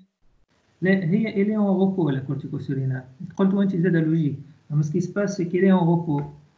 Donc elle est en repos وما عادش تصنع عندها قداش في الكورتيكوسيرينال ما عادش ريسبونسيف معناها ما عادش عندها ريترو كنترول حتى عندها دي سنسيبيليزاسيون دي ريسبتور au cortisol. Elle va plus synthétiser le cortisol. Donc il faut la sensibiliser petit à petit jusqu'à ce que ce réflexe, ce mécanisme physiologique de synthèse reprend peu à peu. Donc le médicament, oui. مسيو معناها احنا نعطيو الكورتيزون سينتيتيزي شيميكمون وقت اللي تبدا فما مشكله في السانتيز نتاعو بالجلاند سورينال هكا. لا نحن نعطيو الكورتيكويد دو سانتيز وقت اللي تبدا عندنا باثولوجي روماتيزمال انفلاماتوار عندنا on a besoin de faire une immunosuppression. Pourquoi? Parce que les corticoïdes naturels ils vont pas avoir un effet anti-inflammatoire. L'inflammation, c'est une action physiologique. Le بدن يعمل une inflammation pour répondre à un événement pathologique. Et donc, les corticoïdes naturels ne vont pas agir sur ça. Qui نرجعوا l'historique, le docteur هنج وقتاش شاف اللي العباد ما عادش عندهم rhumatisme. C'est lorsque les femmes sont enceintes. Là, على خاطر وقتها عندنا une synthèse accrue de cortisol. Et donc, il y a une diminution des rhumatismes. Mais في الوحدة العادية في السنتيز العادية tu vas ni observer des effets thérapeutiques du cortisol naturel physiologique ni observer des effets indésirables.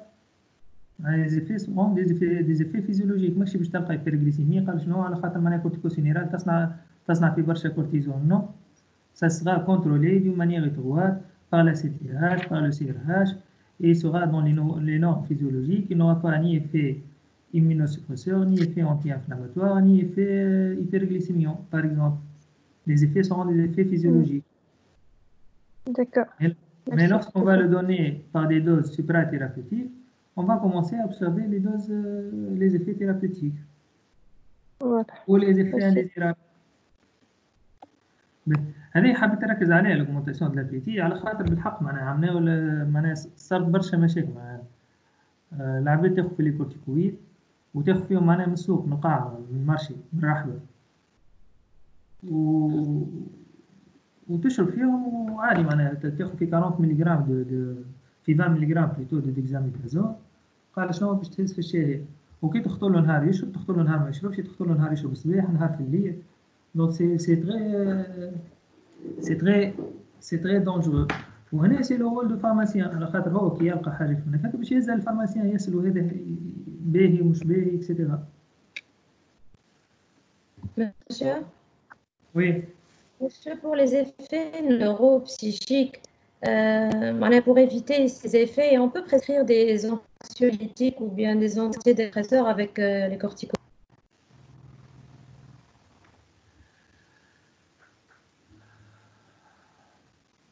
ما نعرفش ممكن علاش لا معناها لوجيكمون وي.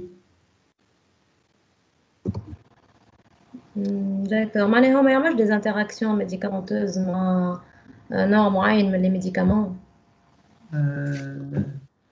هما les inhibiteurs sélectifs de la recapture de la sérotonine. Ils augmentent ils ont comme effet digestif, ils augmentent l'hémorragie gastrique. Donc, si on va les associer avec les corticoïdes, ils peuvent avoir un effet indésirable, une augmentation de l'ulcère gastrique. Mais cliniquement, cet effet est cliniquement significatif ou non, ou si il y a d'autres molécules qu'on peut donner, pourquoi pas. On va les inhibiteurs sélectifs de la recapture de la sérotonine pour éviter l'effet indésirable gastrique. D'accord. Merci. De rien. Donc, les contre-indications. Je répète, aucune contre-indication absolue pour une corticothérapie brève ou d'indication vitale. Une indication vitale, corticothérapie d'urgence, ما عادش فما حتى contre-indication. على خاطر هنا le pronostic vital il est mis en danger. كيف ما l'œdème de Quinn, كيف ما choc anaphylactique, كيف ما l'œdème cérébral, etc. Donc, cependant, ils sont contre-indiqués dans les pathologies en pleine évolution. كيف ما l'ulcère gastro-duodénal, comme les états psychotiques, la cirrhose alcoolique avec présence d'acide. Bien évidemment, tout état infectieux ou mycosique non contrôlé et certaines viroses en évolution. Pourquoi? Parce qu'ils vont diminuer parce qu'ils ont un effet immunosuppresseur. Alors, ce sont les contre-indications. D'autres contre-indications, oui. Tu as les contre-indications pour la cirrhose alcoolique avec la présence d'acide?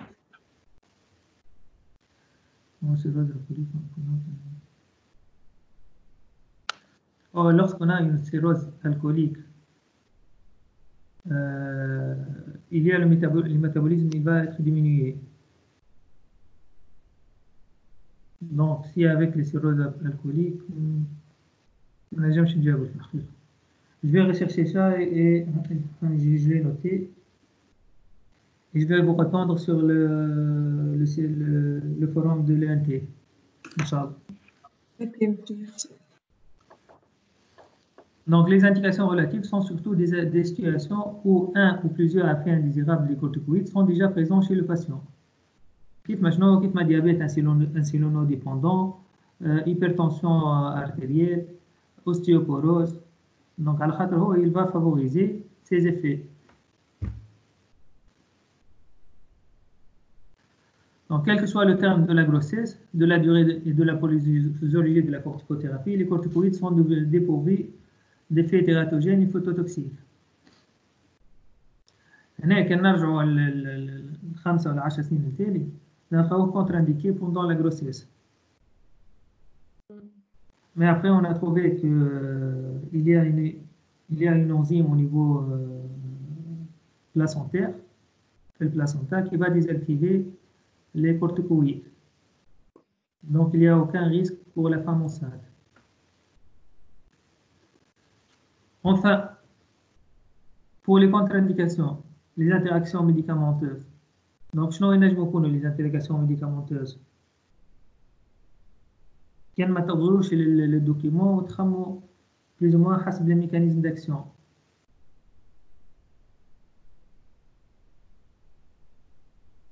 Quels sont les médicaments Quels sont les médicaments où on peut avoir des interactions médicamenteuses? Les واحدة سهلة. L'ANS par exemple. Donc les anti-inflammatoires non stéroïdiens provoquent l'ulcère gastrique. Donc il faut les éviter avec les glucocorticoïdes. On a l'hypocalémie ou l'hypertension artérielle. Donc tous les médicaments qui vont faire une hypocalémie, qui est les diurétiques hypocalémiants. Tous les médicaments qui peuvent provoquer une ostéoporose. Donc qui vont diminuer l'absorption du calcium.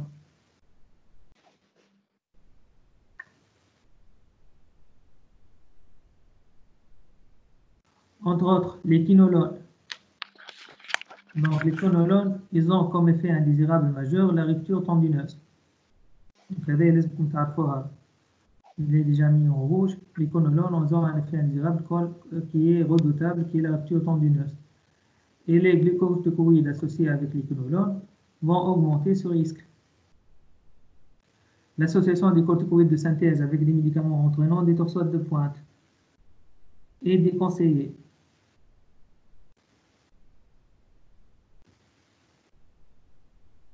Je m'en monsieur.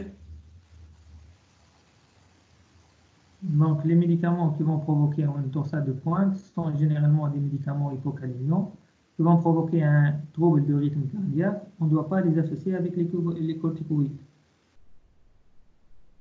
Mais donc, ce sont des précautions d'emploi, ce ne sont pas des contre-indications.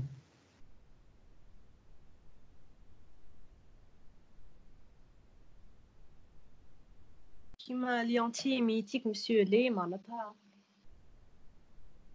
Les antibiotiques علاش لا؟ خاطر عندهم Donc c'est une précaution d'emploi. Les anti-D2 c'est une précaution d'emploi avec les glycocorticoïdes.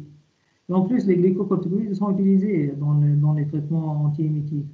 On n'a pas besoin de les associer avec les antiémétiques. Généralement, les glycocorticoïdes, ils sont utilisés en association avec les citrons pour traiter les nausées et vomissements chimio-induits. Monsieur, Oui. torsade de pointe, معناتها allongement تاع l'intervalle QT. لا c'est pas la même chose. Mais là, c'est quoi? Torsade de pointe, كيفاش نفسرها لك؟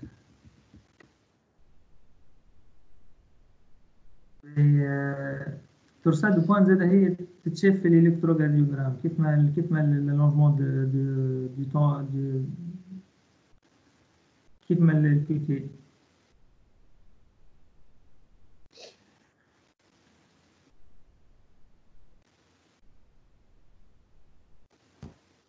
مش هي نفسها نتاع الكوتي اللي نلقاها في الالكتروكارديوغرام جونغ فما بيرتورباسيون تاع لي ريتم كاردياك. En fait, c'est ça, oui. Donc, il y a un trouble du rythme cardiaque. L'allongement, la torsade des pointes se manifeste, la torsade de pointe se manifeste au niveau de l'électrocardiogramme par un allongement du temps QT. La torsade de pointe, diagnostic MTH dans l'électrocardiogramme, c'est l'augmentation de temps QT. Donc, 900. 900.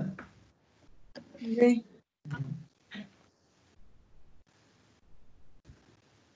Mais la conduite de traitement, comme la conduite de traitement, ونخليو dermocorticoïde الغدوة.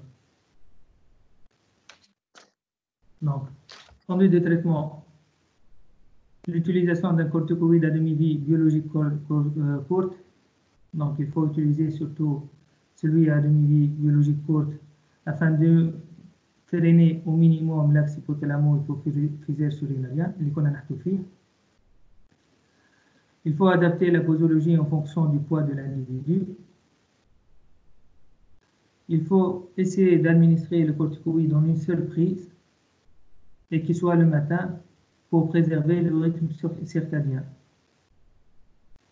Et dès qu'il y a un risque infectieux ou d'apparition de signes d'une infection, il faut associer une antibiothérapie. Et donc, ce sont les règles générales.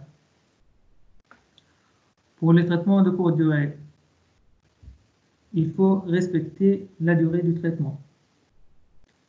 Il est possible aussi d'arrêter d'une manière brutale le traitement de courte durée. La plupart des médecins et même des pharmaciens, lorsqu'ils donnent un corticoïde, ils vont donner directement comme conseil un régime hyposodé, il faut éviter le sucre, il faut éviter les sels, etc., etc. Mais pour un traitement de courte durée, donc le risque c'est pour le traitement de longue durée supérieure à 3 mois. Et si la durée aussi elle est supérieure à 10 jours, la durée moyenne, il faut quand même prendre des précautions d'emploi. Pour les traitements de longue durée, il faut faire une surveillance biologique. Donc il faut faire la glycémie à jeun. La glycémie à jeun, normalement, je ne chauffe s'il y a diabète cortisonique ou non. Le bilan lipidique, je chauffe pas ma hypercholestérolémie, hypertriglycéridémie ou non. L'ionogramme, n'a hypocalémie, hypercalcémie. Les créatinines pour voir s'il y a une insuffisance rénale. Les marqueurs de l'inflammation.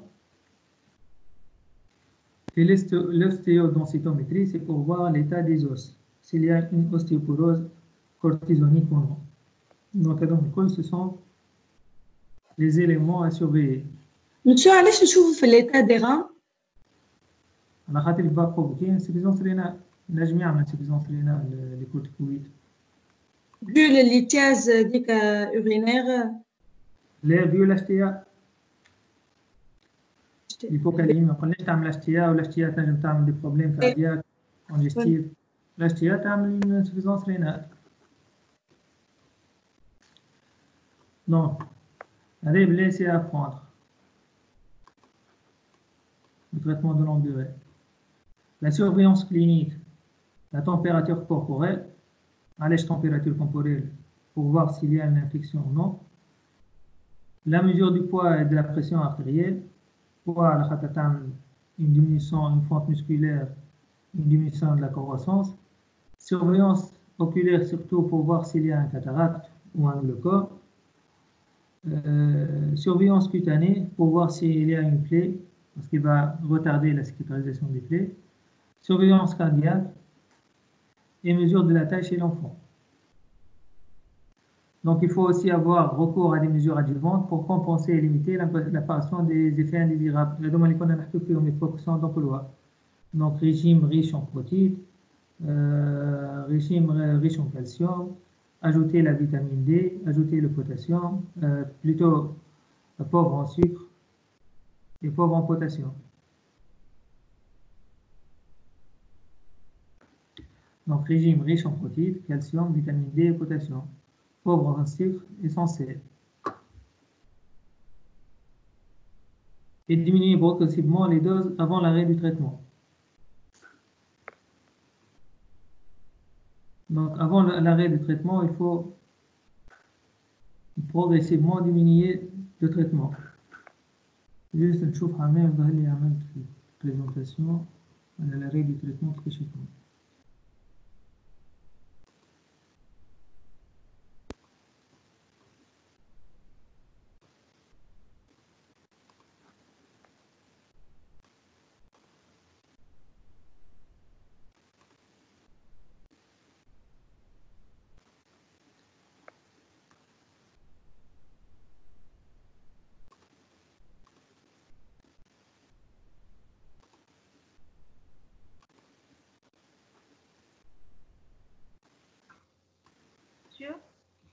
Oui. Je ne sais pas si la vaccination par un vaccin atténué est contre-indiquée. على خاطر tu as une diminution tu as une immunosuppression. Donc مادام عندك immunosuppression باش تكون فما ريسك نتاع الفاكسان اتونيي الفيروس موجود معناها mais il est atténué. كي يبدا انت حتى هو atténué يبداو عندك les défenses de l'organisme sont faibles. Il va provoquer des pathologies. Merci. Donc pour la pharmacovigilance, vous voyez cette photo. Donc ça c'est la bosse de bison buffalonnée. Vous faites la bosse, vous faites l'aspect du visage, comment on devient, la répartition des graisses, l'hypodystrophie.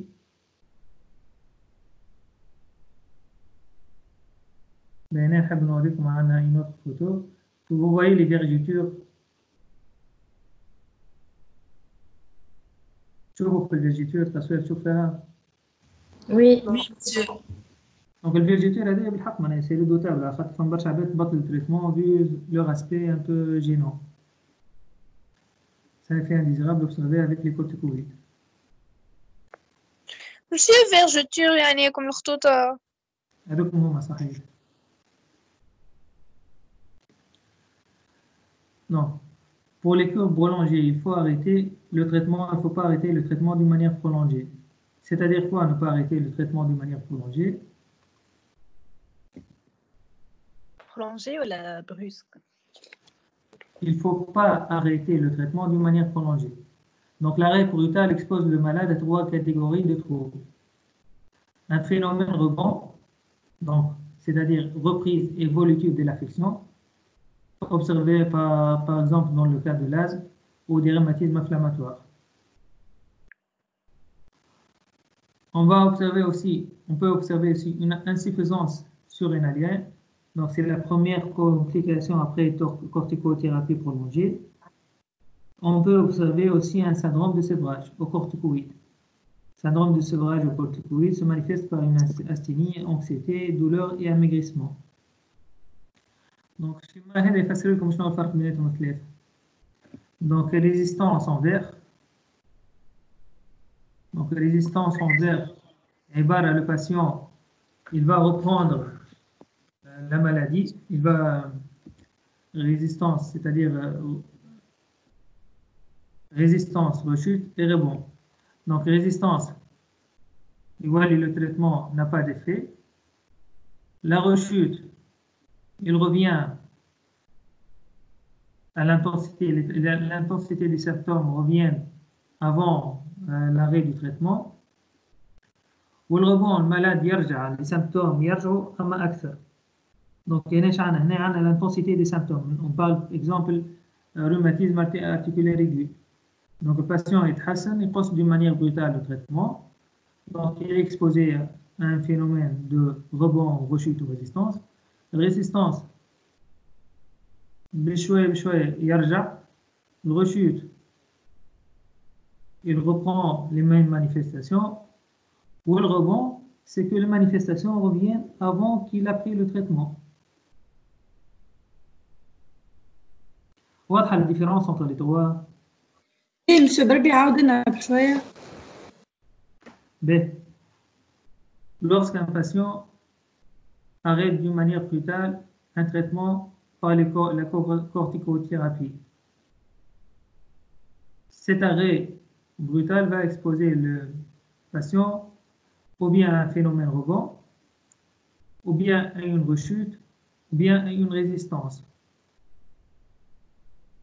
Et le phénomène rebond en bleu, le patient, la sensation de la douleur chez le patient, elle devient plus forte qu'avant la reprise du traitement. هو كانت عنده douleur خذ traitement برا كي قص على التريتمون d'une manière brutale رجعت له الوجع أكثر من قبل ما يبدأ ياخذ traitement. Donc l'intensité des symptômes est supérieure qu'avant qu'il a commencé à prendre le traitement. La rechute يرجع كيف ما قبل. والrésistance يولي حتى التريتمون ne fait plus l'effet. Résistance معناها tu donnes le cortisol, mais même si tu donnes le cortisol, il n'y a plus de diminution des symptômes. Les symptômes يقعدوا كيف ما هم.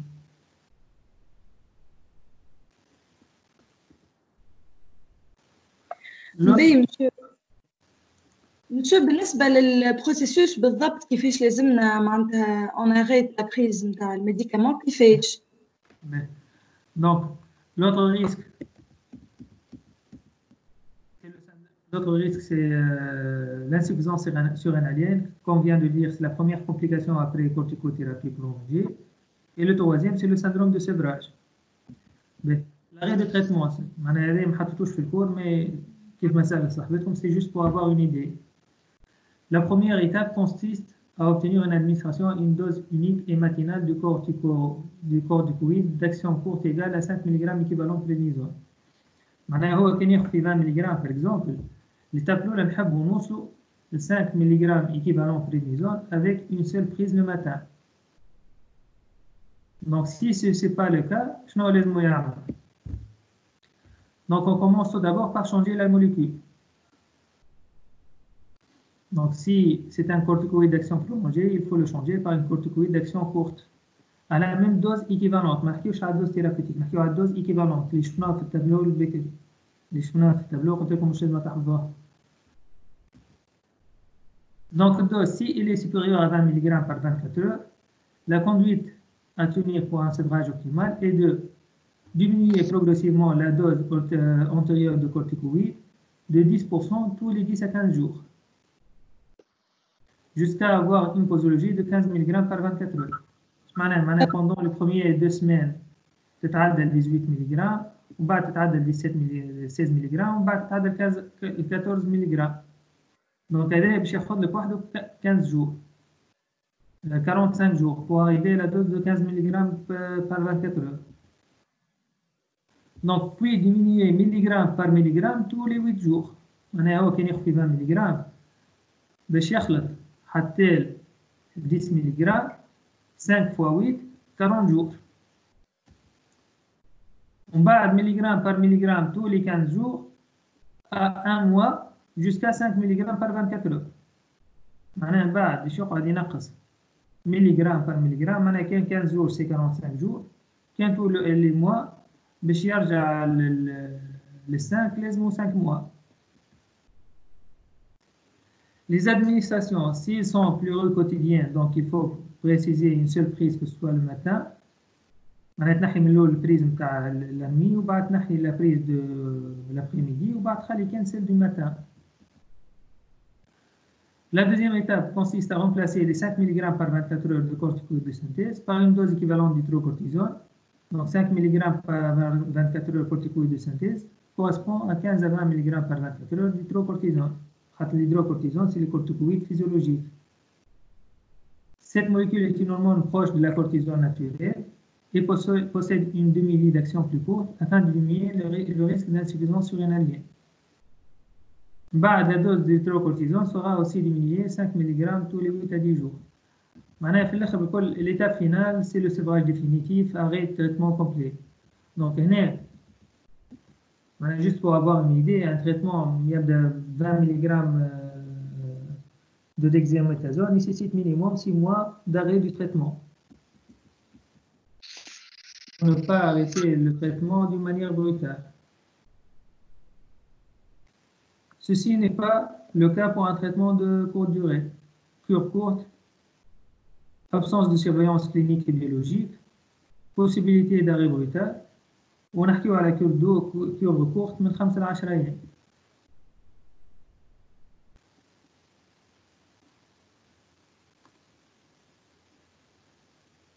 C'est clair? Monsieur, Oui. بس قلنا معناتها اللي هو ما عندوش يفي على ليفوليسيون تاع المالادي. أي. ما علاش معناتها عبد يقعد ياخذ تريتمون لون تيرم وبعديك يقص عليه معناتها سافا معناتها. لا مش بالضرورة يكون في البوليارتريت روماتويد. نجم يكون يقص عليه في حوايج أخرى معناها فما ليفي فما لازم كرونيك فما ينجم يكون إلا ما عادش مساعده باش يقص عليه باش يبدل دو تريتمون. البوليارتريت روماتويد فما d'autres médicaments d'autres immunosuppresseurs qu'on peut les utiliser. فما d'autres médicaments biologiques. Donc ينجم يكون زاد des effets indésirables sont devenus très gênants. ولا عنده مثلا ostéoporose. Donc il doit arrêter le traitement. حتى كان عنده معناها باثولوجيا أخرى قاعد يداوى منها. Ça dépend des conditions du patient. Merci. Monsieur, Oui. monsieur كل ما تكون الدومي بيولوجيك أكبر كل ما نكبروا في الإيكار ما بين لي بريز نتاع الميديكامون ولا ما يأثرش؟ قد ما تكون دومي بيولوجيك أكبر. قد ما تكون بيان سور البريسكريبسيون باش تكون أقل. كي تبدا دومي بيولوجيك أكبر باش تاخذ سيل بريز. Sinon, monsieur, بكري حكينا حتى une prise sur 2 jours, une sur 2 jours. D'accord. Sinon, monsieur, على كي يبدا واحد ياخذ في الكورتيكويد وما يتبعش ان ريجيم سانسير. شفنا من بكري في التصويره كي وجهه تنفخ وكل شيء. معناتها سي دو اكوا شنو هي العلاقه ما بين اللي وجهه يتنفخ هذاك سي لا ليبوديستروفي. C'est pas lié au régime sensible, mais c'est lié à la lipogenèse. Il a des dyslipidémies, il y a une redistribution anormale des graisses, la prise prolongée des corticoïdes. Le régime sensible, c'est pour éviter plutôt l'effet indésirable qui est lié à l'hypertension artérielle. C'est pas la même chose. Le régime sensible va prévenir. Par contre, si tu veux تنحي l'hypodystrophie, il faut prendre un régime faible en hydrocarbures. D'accord, merci. ليش الباسيون ياخذ كورتيكويد افي اذا كان عنده مالادي اوتويمين ولا تيبركلوسين؟ فما بيتر في افي اللي عندهم une transplantation d'organes. Mais dans ce cas, il faut une dose très faible associée à l'esclosporine, un autre immunosuppresseur, où il faut toujours faire le contrôle, le bilan biologique, l'inspection d'infection, le régime alimentaire, etc. Toutes les précautions. Vous avez dit tabac.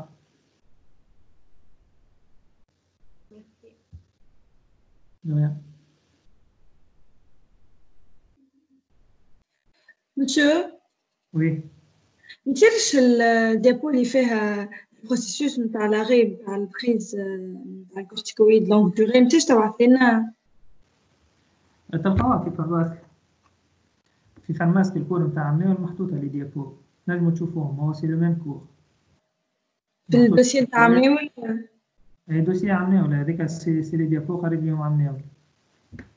نحطها لكم زاد اسنان نحطها لكم في الواحد في الاسباس نتاع الانتي سي لا بريزونطاسيون باوربوينت نتاع منير.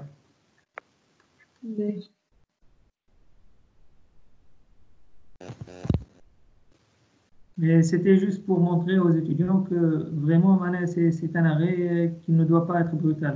Progressif, c'est مش progressif جمعة وجمعتين. Progressif, c'est 6 mois, c'est 8 mois, c'est une année avant l'arrêt du traitement.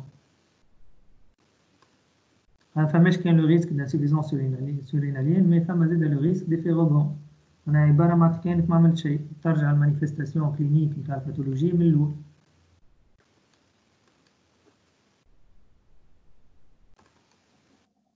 باهي فماش حاجة أخرى.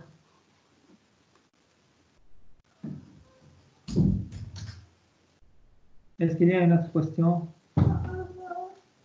Non. Non, merci, monsieur. Donc, je vais arrêter cette réunion.